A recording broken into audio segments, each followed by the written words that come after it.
Oh, we are here. We are on the internet. We are talking fantasy football. Oh yeah, Yeah, yes, we're football. live, baby. We're back. Hashtag fantasy football. That is what the kids are doing. I We've am been Dustin. gone. We've been gone for a minute. Ate some turkey, got some COVID, got a little bit of married, and Got a little bit of married. little bit of married. Yeah, it's been that long, huh? It's Dustin been has that a ring long. on his finger. I have a ring. He survived the coronavirus. Okay. Yeah, best wedding gift ever was It's COVID. been a time for this show.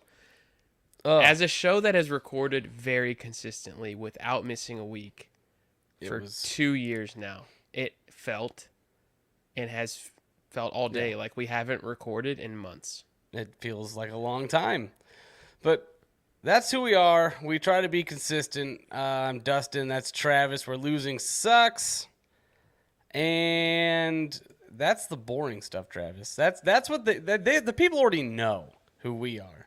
What they want to know is what the hell we're going to talk about, and it's episode 92. Holy cow! I can't believe it. Yep. We're week 13. Okay, that's what we're talking about. We're gonna break down the matchups in week 13, and we're gonna give you some hard hitting analysis because that's what you're here for.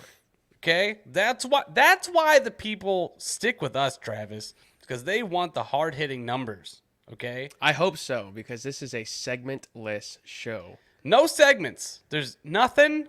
Absolutely nothing. We didn't There's even no come up with a segments. title for what we're going to do. We just have No. players' names on the sheet. Yep.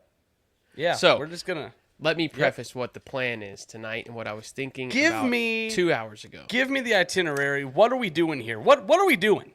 The deadlines, trade deadlines, have come and gone, so there They're are gone. there are no buy and sells. We've been gone so long, you know who is hurt, who is not hurt. For sure. We don't need to cover that. You pretty much have who you have, other than some waiver additions and cuts. Mm-hmm. This means that your start-sit decisions are more important than ever. Most of Ever. us have some must-win matchups this You week gotta and win 'em. next. So we are going to hammer on as many players as possible. What we did not want to do Tell is them. tell you that Jalen Hurts and Nick Chubb are going to have a good week. We have Yes. left off who we believe to be locked and loaded every week, studs. Every and- single time. You may think some of these guys are auto starts, and they might be given your lineup, but we still felt basically number 8 through 30 at most positions.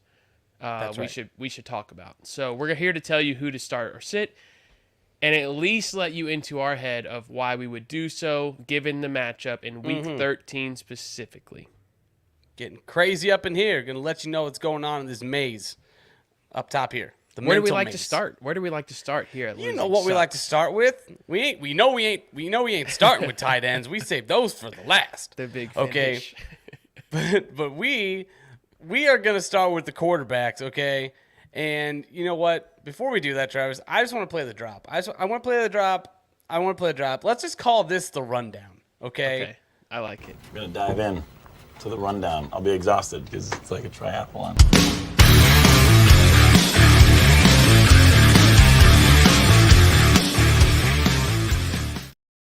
Quarterbacks in the NFL. One Don't of ever them. do that again. The We double are- drop, the That's manual right. drop. Quarterbacks. The first one we're going to talk about is the number one quarterback to Travis Masterson on the year. He's his favorite guy in the NFL. We're talking about Tua, Alabama. Travis, he's got San Francisco. Tell us a little bit about this guy on the Flying Fins who's going to light it up in the Bay Area. I'm not seeing him light it up this week. Oh, he's going to just light it on fire. San There's candles Francisco everywhere. giving up the 28th most, which means very few points to quarterbacks this year. Quarterbacks are averaging over the last 4 games 12.8 points. That will lose you a week. San Francisco has not allowed a 200-yard passer in 4 weeks straight. Tua has thrown for 250, however, in 5 straight. Something good has to quarterbacks do. give here. Maybe they meet in the middle at 225. I don't I'm love hoping. Tua. I I'm not necessarily just benching him because it's San Francisco. The weapons are too fast, too nice. Yeah. They're different. They're too different than everyone else's weapons. But Let's there just are leave it at names that we will get to here in a second that I will bring back in and say, this guy I like more than Tua. This guy I don't like more than Tua. So Tua is the standard that we are setting right now of how tough it's going to be to start or sit these guys. He's got. I'm out beautiful on skin. Tua. Are you in on him? I love Tua. I look, if you have Tua, depending on, like you said, we're going to talk about other quarterbacks. I like Tua more than most quarterbacks. Okay. So with those weapons, he's always an option. All right. Moving Let's on. talk about Dakota Rain Prescott. It's so gross when you say it like The chocolate rain. Who's your quarterback? Dakota. Dakota Rain. Fire him up. Let it rain. Anyway, Sounds like a Dak. Duluth trading commercial. Tough acting, Dak Nacton. Here we go. Anyway, we're getting off trail here.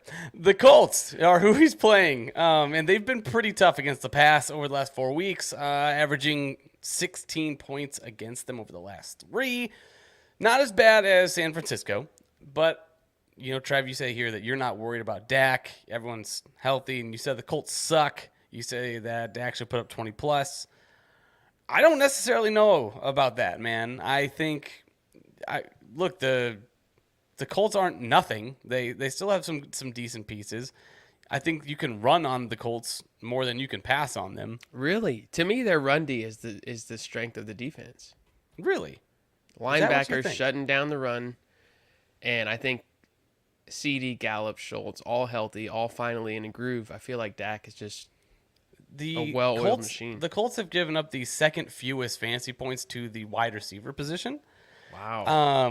So I'm not as bullish. Granted, they're like kind of middle of the pack against quarterback, but I'm not as bullish on Dak this week. I think he probably is going to end up as a middle of the pack quarterback. Tua or Dak? Tua. Dak for me. All right, Geno Smith versus the Los Angeles The Super Rams. Bowl champion Los Angeles Rams. Why does Travis, that- put some respect on their name, Why does that feel like it was 10 years ago? because it also feels like a lie. The 3-game streak of over 20 points for Mr. I Don't Write Back, Geno Smith. The Rams are toast right now. Geno should be just fine. This defense is not scary. Aaron kind of Donald will not be playing with a high ankle sprain. It's an insult to toast. to be I honest with feel you. I feel good really with all Seattle weapons in this one. I'm not scared of anything here. Yeah. You're not scared of anything for Geno. Yeah, I would go Geno over Tua and Geno Is over Dak. Aaron Donald actually out? Is he not playing in this game? High ankle sprain. I can't see him suiting up. I don't know I that don't know, it's been just high ankle declared on a sprain for Aaron Tuesday. Donald just makes me feel like it's just high muscle. Like To oh, me, yeah, this is to me, it feels like, hey, we suck. I'm I tired don't- of this. I I don't want see a a- break. I think he'll play. But regardless, I do not think anything is enough for that team to win. I like Seattle in this brutal. game. So that defense is I've seen too many clips of Jalen Ramsey just missing on coverage and just like he's not the same guy, I feel. So I think Geno's going to have a decent game. I agree. I'm not scared of starting Geno in this matchup. You are not starting him. Oh, you're not scared of him. No, I'm not scared. I'm not Okay. scared. Okay, good. No, because it's the Rams. Here's the quote from McVay on Aaron Donald. Obviously, we'll take the appropriate steps for Aaron in terms of how we move forward and what that means as far as his availability for this week or weeks to come. There are also rumors of a permanent shutdown for the rest of the season for Aaron Donald, Cooper Kupp. Kupp, and Matthew Stafford. I don't see why they wouldn't do that. I It agree. makes 0 sense. Anyway, yeah, that gross. Let's talk Your about, boy Let's talk versus about Detroit. T-Law. T-Law. I fought T-Law and T-Law won. Detroit is bad against the quarterback, and Trevor How bad, Lawrence Dustin? they are the worst bad. Oh, that's They are- pretty bad. Yeah, they are the worst bad against the quarterback, and Trevor Lawrence plays the quarterback position, so it's not good. And look, shockingly enough, me and you talked about this last year, Travis, coming into the season, like how how soon is Trevor Lawrence going to be a top 10 quarterback? And he's quarterback 11 on the year. So It's happening. The answer is it could be happening. Yes. He is only one game in the last 6 games outside of the top 12. So I like him. I like him this week. I've got him as a top 5 play on the week, Travis. Wow. I mean, I can see it versus Detroit. I can Throwing see for it. a lot of yards. I think he's going to get, probably 50 to 60 rushing yards, which hasn't happened a lot this season. He hasn't been running as much, but I think this is a matchup, especially with Detroit struggling against mobile quarterbacks. I think that this is definitely a matchup where Trevor Lawrence is going to be the guy again, showing that he is talented and he's going to be the guy and all this other good stuff. So, not to get super high and mighty on Trevor Lawrence, but he's going to be a nice play. I'm playing him over Tua, by the way. Are you? Well, you said top 5, so I would hope so. Yeah. Are you playing him over Lamar Jackson? Oh, who does Jackson have? Jackson has Denver. Denver. I would probably play Lawrence over, or I'd probably play Trevor Lawrence over Wow. Lamar. So- And I'm not gonna have a lot of fans on that one. What about Justin Herbert versus Vegas? Ooh. If Mike Williams is back, he's got Keenan, Mike, Everett, If Mike Palmer, Williams- Eckler. I've probably got Herbert like a spot ahead of Trevor Lawrence there. So yeah, I would probably So Lawrence gets your actual 5th spot by bumping. he'd probably Lamar. be my 5th. Yeah, he'd probably right. be my 5th this week. Deshaun Watson returns to Houston Goodness to play gracious. football instead of go to court. Temper expectations. Texans are number 3 against the quarterback position because they are awful against the run. It just so happens, Dustin, Cleveland is really good at running the football. They're very good. With Nick Chubb and Kareem Hunt expected to have monster days, Deshaun Watson won't have to do much. I feel like he's going to be shaking some rust off. Oh yeah. I have tempered expectations for Amari Cooper and David Njoku. I don't. Okay. I mean, we've seen 11 show. weeks. 11 weeks of Jacoby Brissett finding these guys when Right. healthy. Amari Cooper is wide receiver 8 on the season. So for everybody on Twitter blasting me today for saying temper expectations on Cooper and Njoku, saying they're getting a huge upgrade. He's wide receiver 8. Yeah, like how?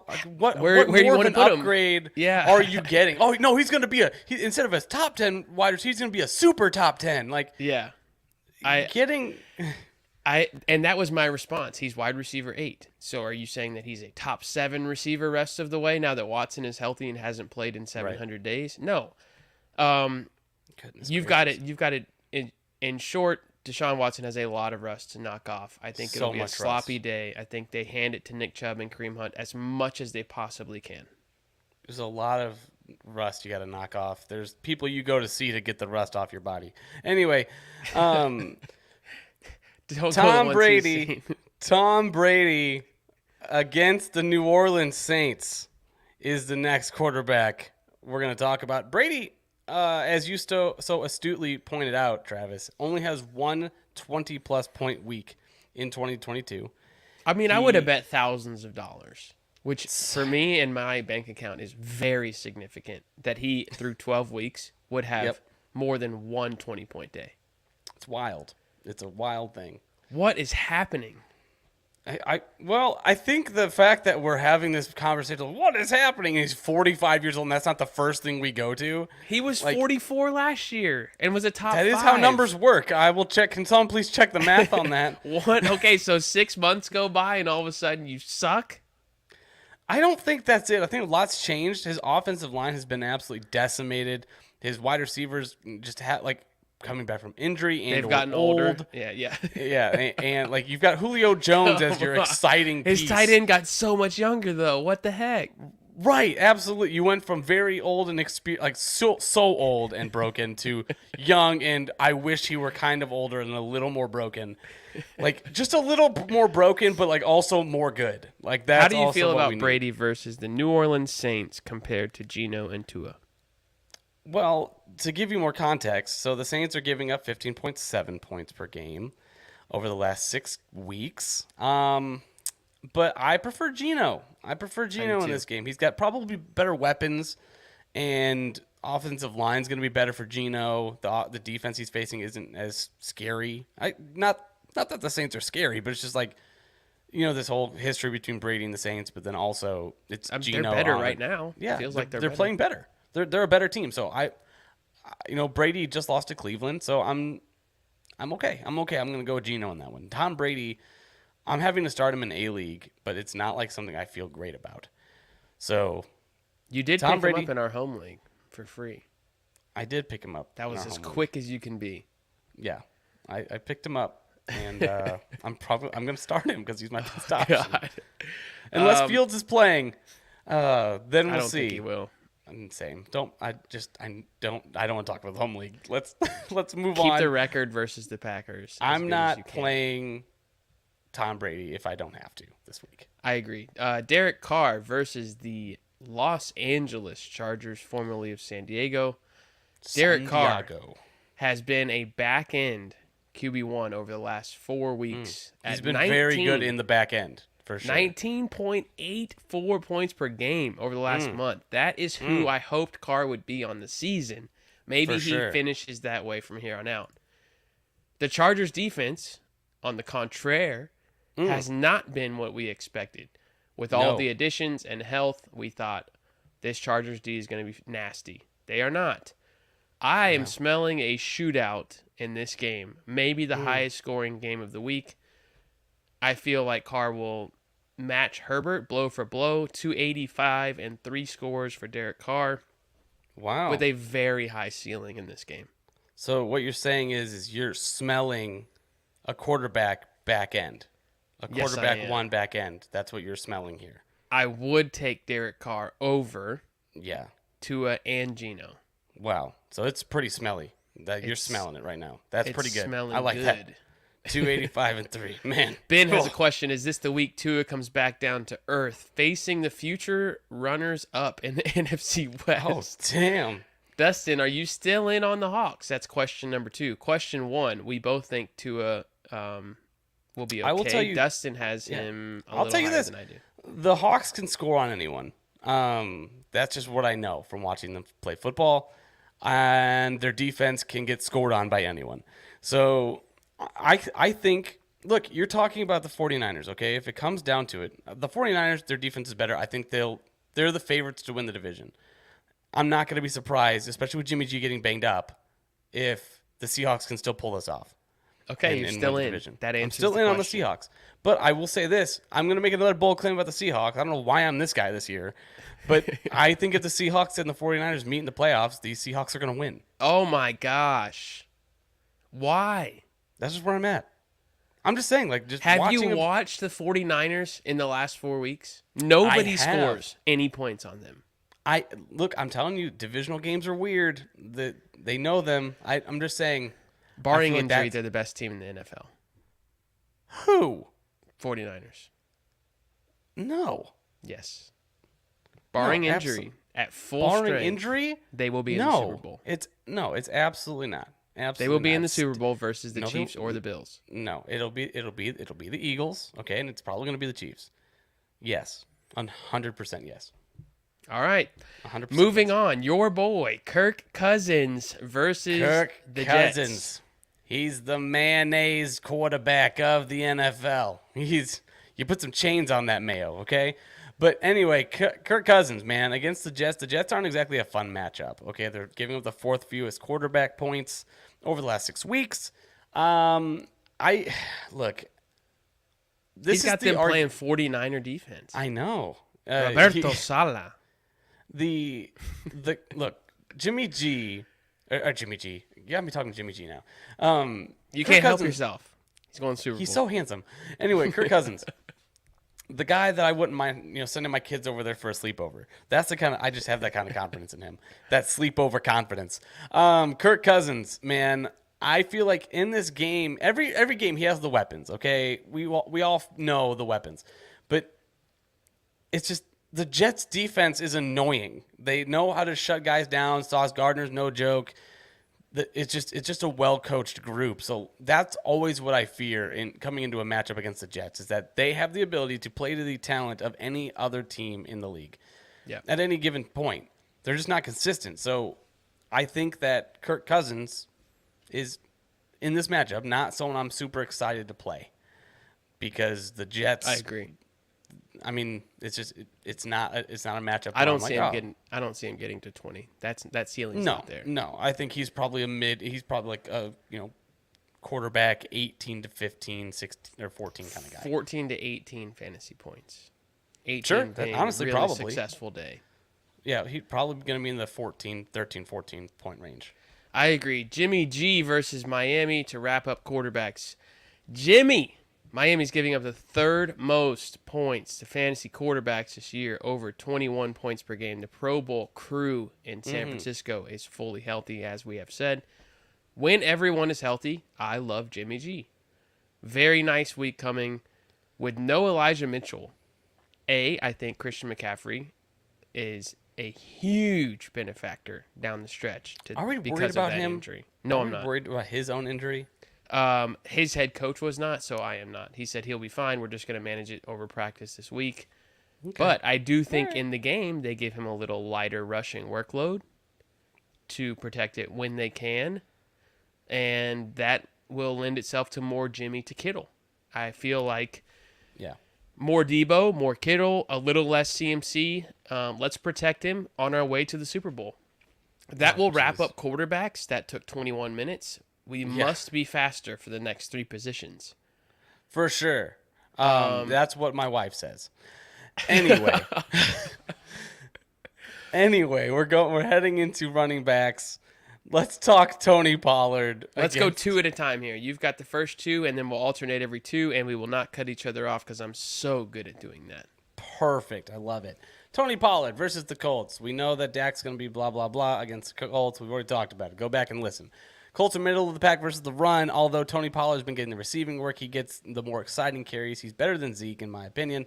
And it's he gets volume now. So I like Tony Pollard in my lineup this week.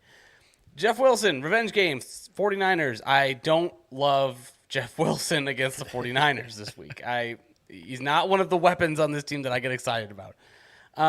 If you have another option in this, on your team, I would, maybe an Isaiah Pacheco, or if you somehow have Rashad White or something, sure. But Jeff Wilson, I'm trying to avoid him if I can in this matchup. But I understand if you don't have another option. All right, I agree with those takes. David Montgomery versus the Packers. Green Bay just gave up the most rushing yards in a single game in football history. Fire Holy up, David. cow. I don't know if that's true, but it was up there. David Montgomery is a smash start. They will lean on him very heavily, regardless who the quarterback is. I think Montgomery will touch the ball 20-plus times. He will approach 100 total yards and find his way into the end zone. Rashad White versus New Orleans. Saints are middle of the pack against the running back, but have seen the 8th most carries against them. White saw 9 targets last game. So I think it's worth saying that he should see a very usable game in this one. I don't know that they bring Lenny back yet. If they do, I still think White has a role now. If Lenny's out, the volume is plenty for Rashad White. Get him in your lineup. I wouldn't say he's a top 15 guy, but he's in that 16 to 24 range, which is a very healthy flex or RB2, so stick him in there. That's right. Miles Sanders versus Tennessee. Okay, he had a huge, monstrous game last Sunday. Like you said, most rushing yards ever in a football game. Hashtag probably. You would think, though, he's a stud, like you said. Rest of the way, he's an auto start on this offense. They love to run the ball, and with a rushing quarterback like Jalen Hurts, you can do it. Titans are third toughest against the running back, though, and Miles Sanders, he didn't exactly have a huge game before, before this huge blowout game. So, what am I saying here? Yeah, he had 5.4 and 5.3 points in the 2 games leading up. So, Right. yes, he had a monster 1 out of 3 games, but that's who he is. In Tennessee, they run the clock. Oh, okay. I misread the note here. Okay, so you would think he'd be a stud, but the Titans have been good. Yeah. honestly, I don't know that you have a better option. Like I said, like you just brought up Rashad White. If I'm talking Sanders versus Rashad White, I might still go Sanders. Okay. Titans are good on defense, but this offense for the Eagles can move the ball just so dang well. I'm okay with it. As opposed to a guy I'm about to talk about now is Dameon Pierce. He's been very, very, very shaky the last few weeks. He's not breaking off these huge runs. His yards before contact, not great. The Houston offense is falling apart, quite frankly. And now we're talking about By Cleveland. the hour. Yeah, I mean, granted, Cleveland gives up a lot of yards to the running back position, which is great, and the Texans kind of run it, de facto, no matter what. But Pierce, the last 3 games, not exactly impressive. He's got 2 games around 3 points in the last 3 games. So I am not exactly full of confidence here. Do we think he gets over under 14 points? I'm going to go under on this one. I don't think that the Texans are doing enough right now, and they're not just going to get better as the season goes on. I don't think that they do enough to stay in this game. I agree. I think for him to find a 15-point day, the matchup has to be perfect right now. Yeah. Isaiah Pacheco versus the Cincinnati Bengals. Cincy is a middle-of-the-pack defense for running backs. It could be a shootout. I'm expecting a shootout. I think most people would be. It doesn't scream running game, but he can kind of do it all. And I think Tony's still hurt. Hardman's hurt. So Pacheco should see enough touches to be productive, given his yards per touch are pretty healthy. Right. I just don't want him on the bench. If you can get him in your flex, this is somebody who can have 80 to 100 yards in a score, and Yeah. the ceiling is there for a home run at any time.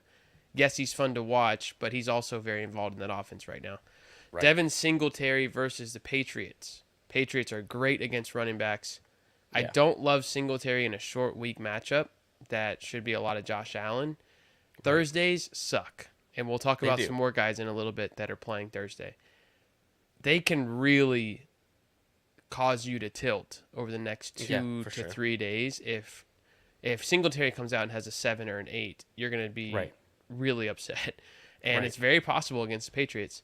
So, again, I mean, he's kind of like Dameon Pierce. Like, I'm not expecting a big day. You may have to throw them in the flex, but the over-under line for Singletary is probably right around 11 to 12 points. He needs a touchdown to have a good day. For sure. Same thing with the next guy, Zeke Elliott, man. He is, again, teammate of Tony Pollard. Dak, blah, blah, Tony Pollard, blah, blah. But Zeke, he is a touchdown-dependent running back 2 or 3 for me right now. He's getting volume, but he does not get any receiving work anymore. And look, they like Tony Pollard. They're getting him involved. And I don't love Zeke anymore. We've lost that love and feeling. So Zeke, borderline 2-3, although the last few weeks have been decent for him. He's been right around that running back 1 territory. I don't feel it this week, though. Gus Edwards versus Denver. Gus Edwards, not a very efficient runner, but who cares when you're getting 15, 16 touches a game when you're healthy? The Broncos are not exactly a team that you have to be afraid of running on. They're kind of middle of the pack against the running back position. So for me, Gus Edwards is going to be a low ceiling and kind of an unexciting floor touchdown dependent running back 3. So Do you can prefer flex him. Gus Edwards to Dameon Pierce or Singletary? I would say I would do not.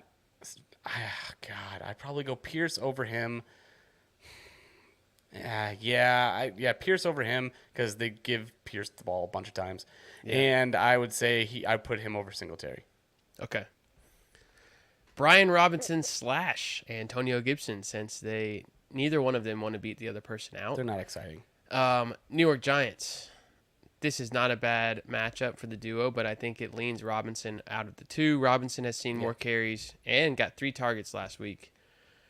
After posting the RB5 on the week last week in PPR, I think Robinson does have a nice game.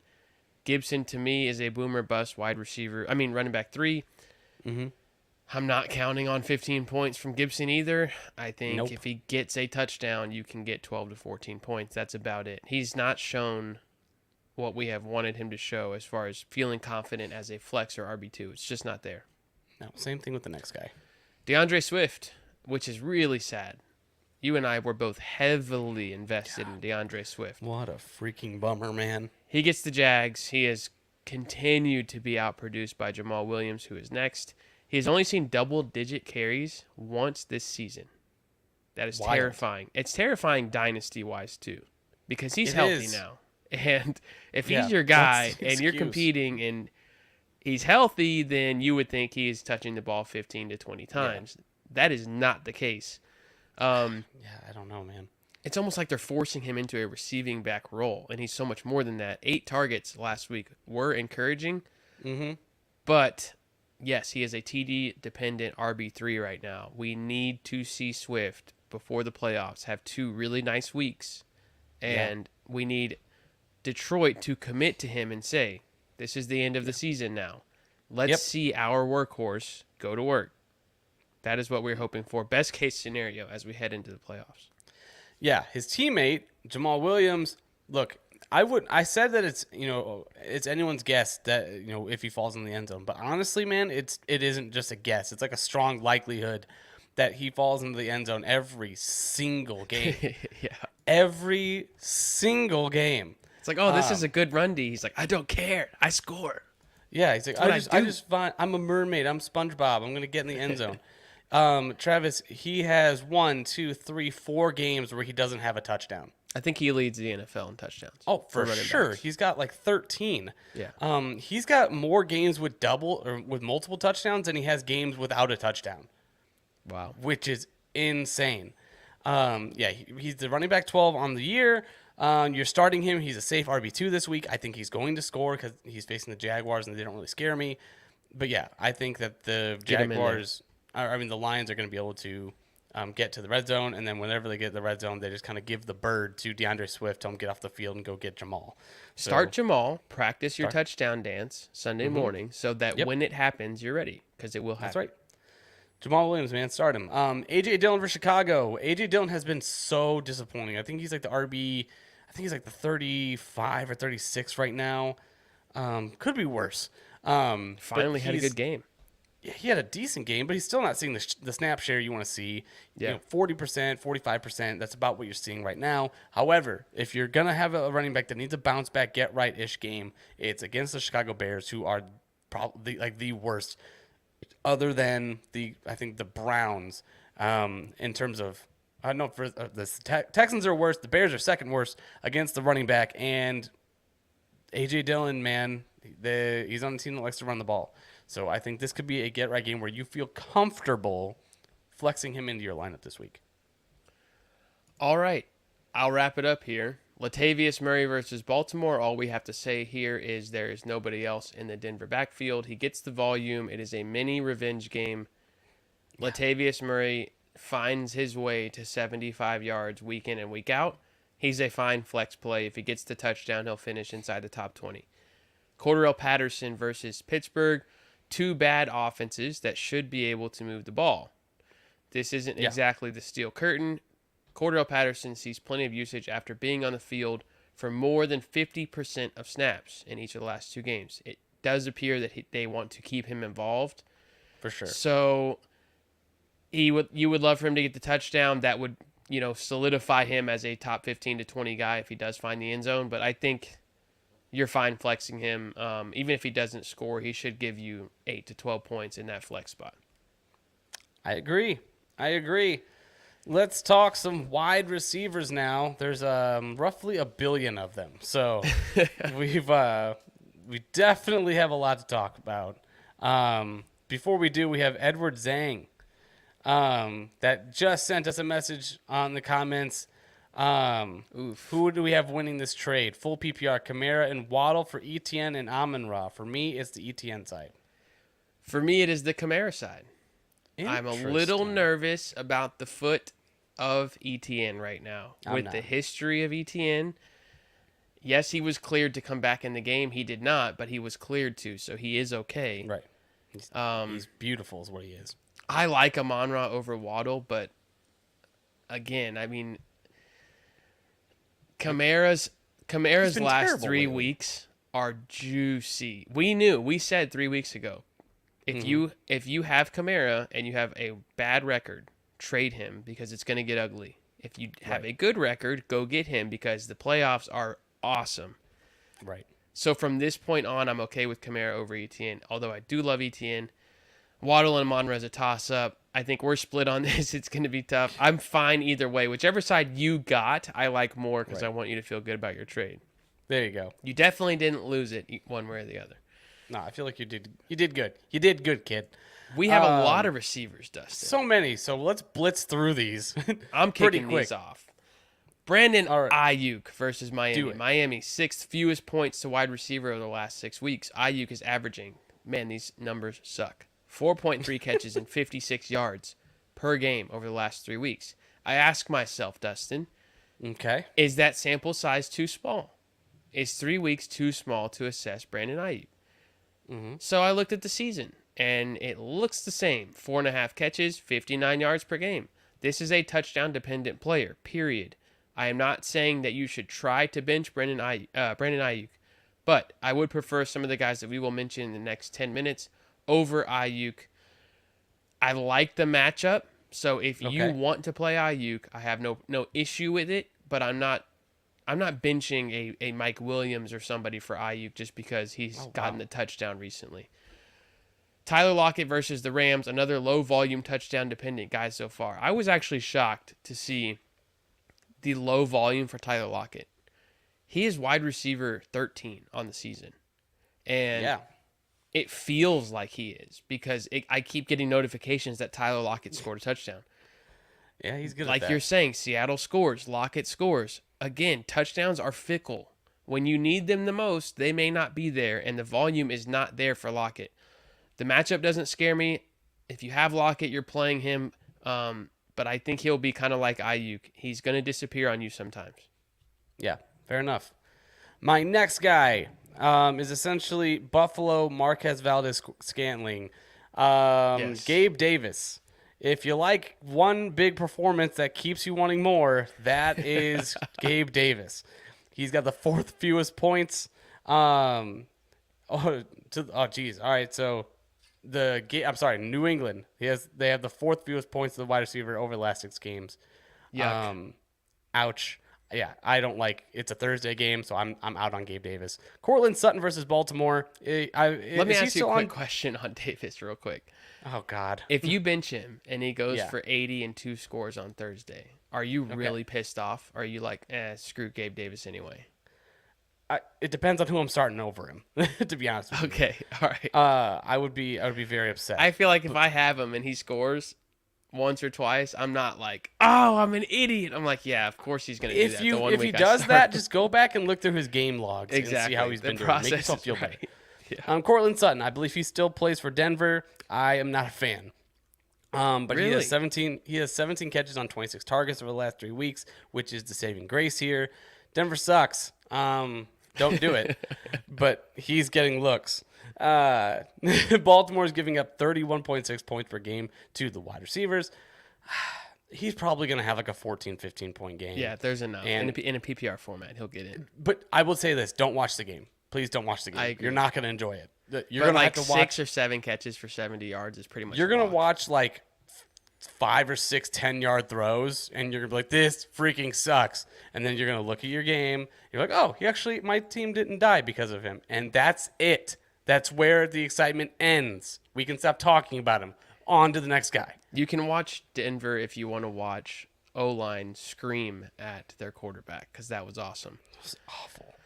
Garrett Wilson versus Minnesota. Mike White has brought life to the receivers White in lightning. New York. Minnesota has given up the 5th most points to wide receivers on the season. First most, Dustin, over the last 6 weeks. 95 yards and 2 touchdowns for Wilson last week. Fire him up with big-time confidence. I'm loving Wilson from here on out as long as Mike White is starting. Devontae Smith versus Tennessee. Tennessee has given up 33 points per game to opposing wide receivers. 2nd most in the NFL. This shocked me because when I think of Tennessee, I think the games are short. Yep. It's Derrick Henry, 8-minute drives. There's not enough time for receivers to get enough, but they have been a lot. Devontae Smith, 26 targets over the last 3 weeks. That is great volume. I am comfortable with Smith in this game. Philly needs to stop Henry instead of let the clock run away. But if they do, I think Smith has a very solid game. Perfect. That's what we love to hear.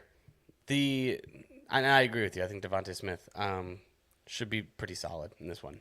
Christian Watson versus Chicago. Look, the Bears are pretty much packing it in the season. Eddie Jackson is out for the season.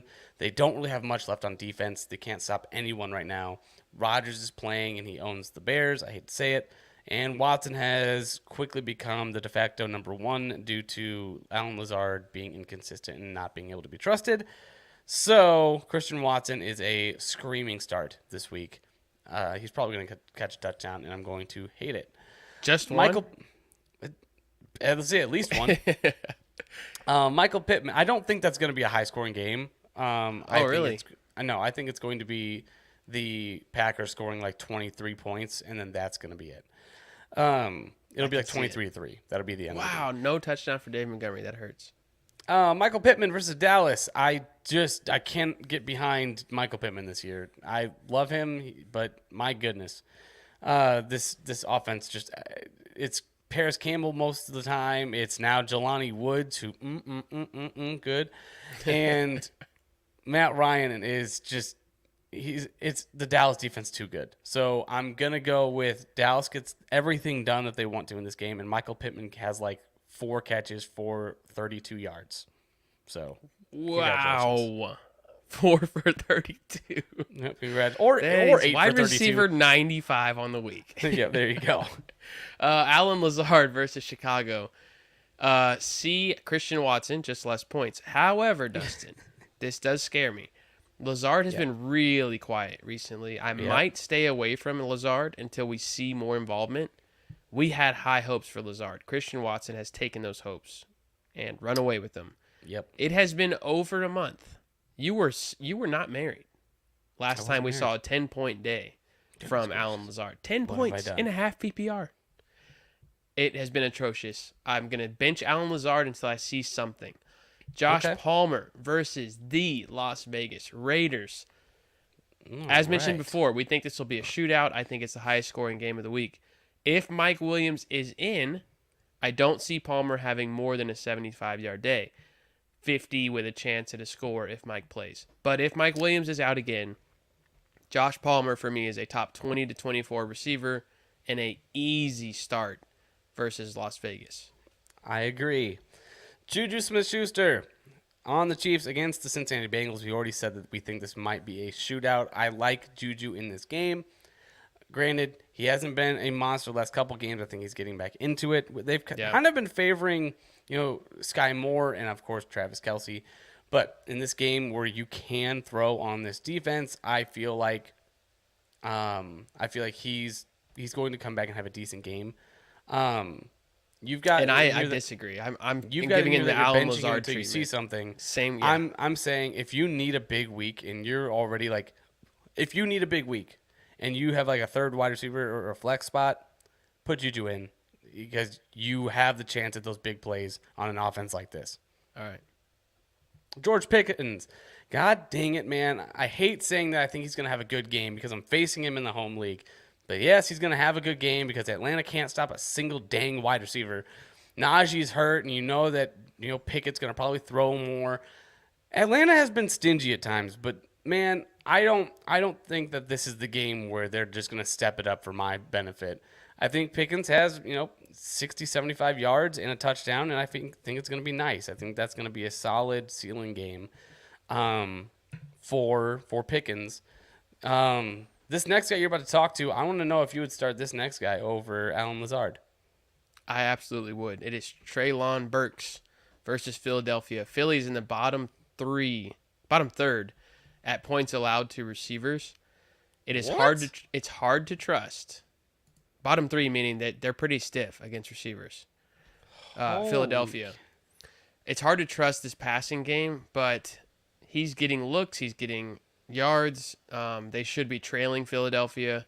You could do a lot worse. I do think Treylon Burks is a top 30 receiver this week. I would absolutely play him over Lazard.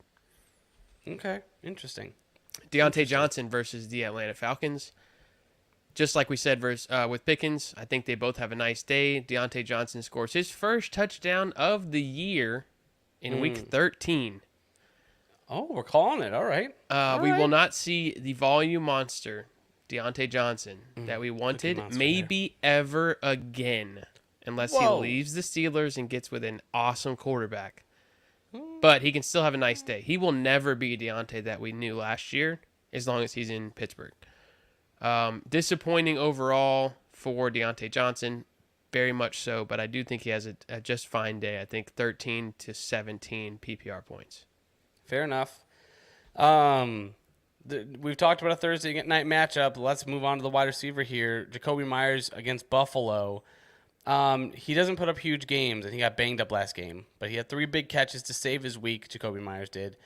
Tre'Davious White is healthy for Buffalo, so, I don't necessarily think that New England has this high-flying, prolific passing offense, but Jakobi Meyers is important to this offense, and I feel like, seeing 5, 6, 7 receptions isn't excessive for this guy.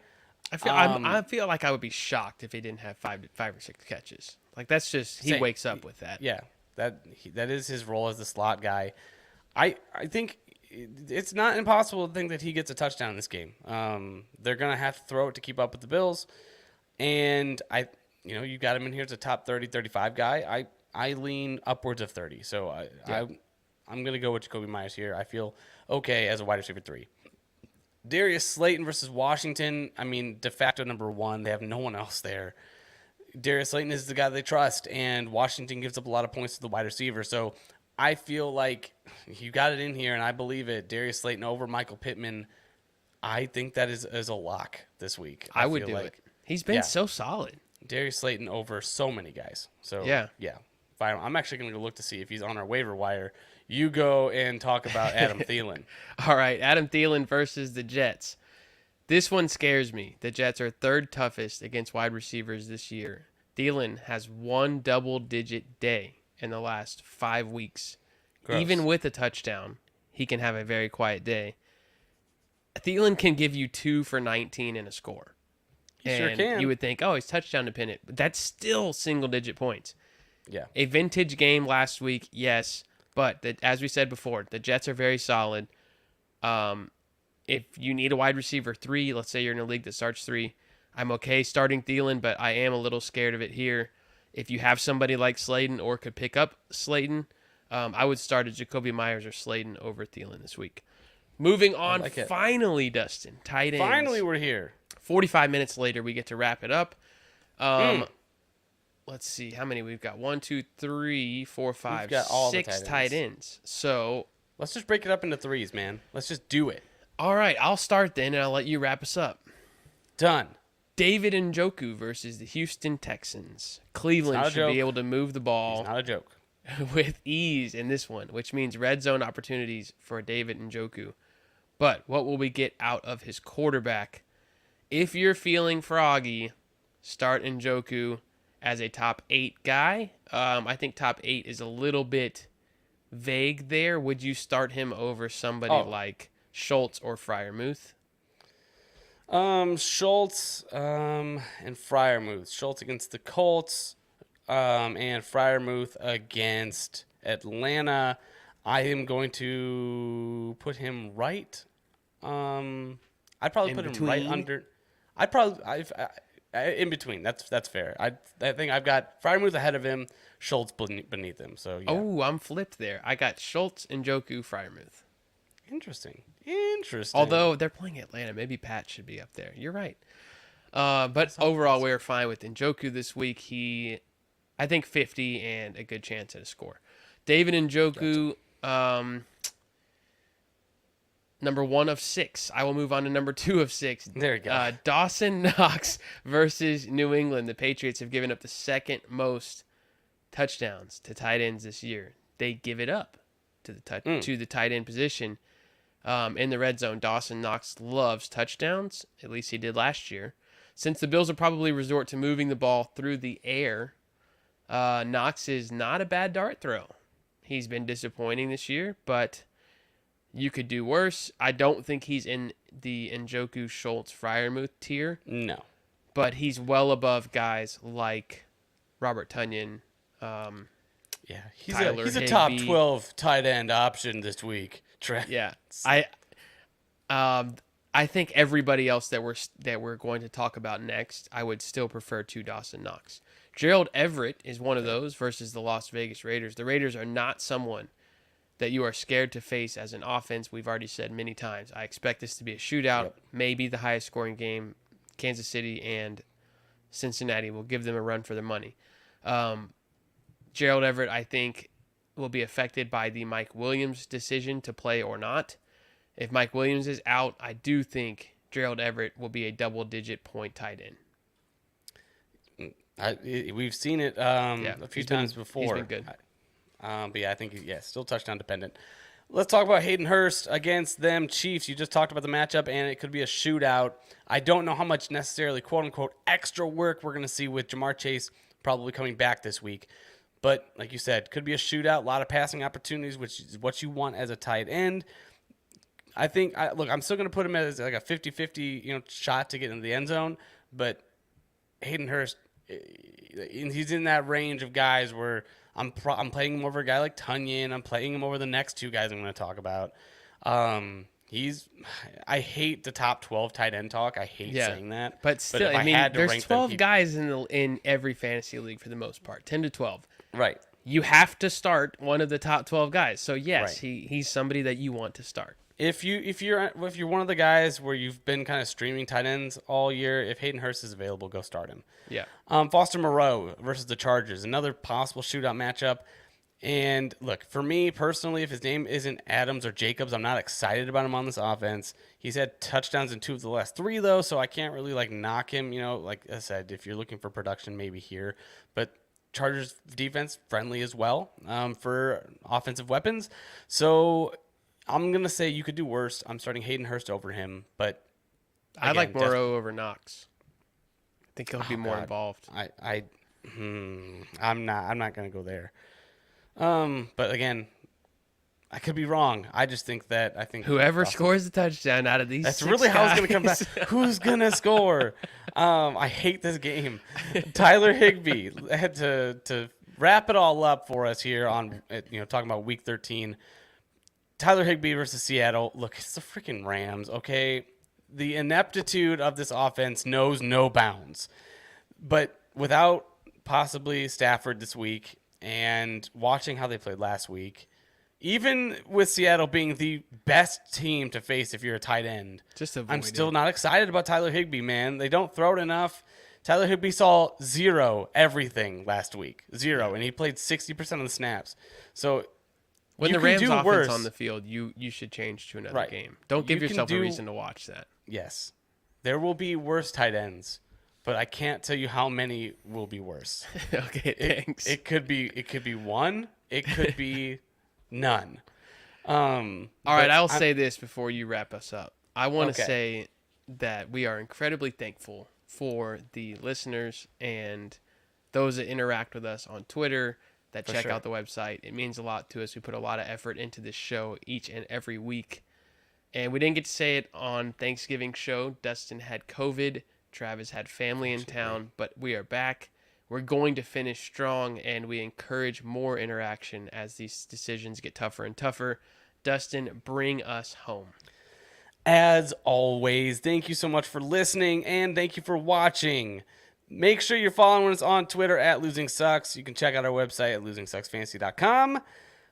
Again, shoot us a message. Tell us how you're feeling about your chances here. Start sit questions. Any advice we can give you, we're here for you as we head into the fantasy football playoffs. Go get those rings. Like I said, make sure you're following us. It's always a great time. On here with you, Travis. I'm Dustin. Thursday. We'll be back Thursday. I'm going to break down that game. New England and Buffalo. As always, losing sucks. Don't do it.